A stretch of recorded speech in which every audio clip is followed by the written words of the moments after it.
Hello, my name's Matt Phillpott. My PhD study was on John Foxe's Acts and Monuments, which was an ecclesiastical history written in the 16th century. The topic of my study was to examine and compare the Acts and Monuments to medieval sources, so chronicles and official documents, to see how John Foxe used those sources and why he used those sources as well. What kind of data did I create? I created two types of data during the process of this research. The first was to print off a copy of the Acts and Monuments from the online edition. This I could use to scribble on notes and write when a chronicle fits a piece of text or when it doesn't, so I could actually understand exactly what was going on the text. I could also make other various annotations on that. The second was to collect the medieval chronicles themselves, so I had text to compare to.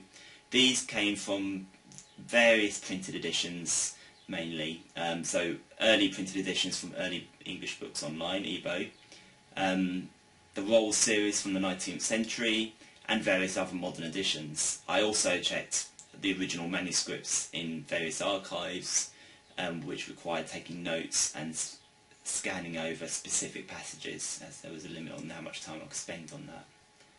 The second type of data that I created was a spreadsheet which put all this together. So that would include the sections of the text, what they were about, what sources Foxe might have mentioned he used, which wasn't necessarily what he actually used, and then what sources I think he probably used, so making that direct comparison.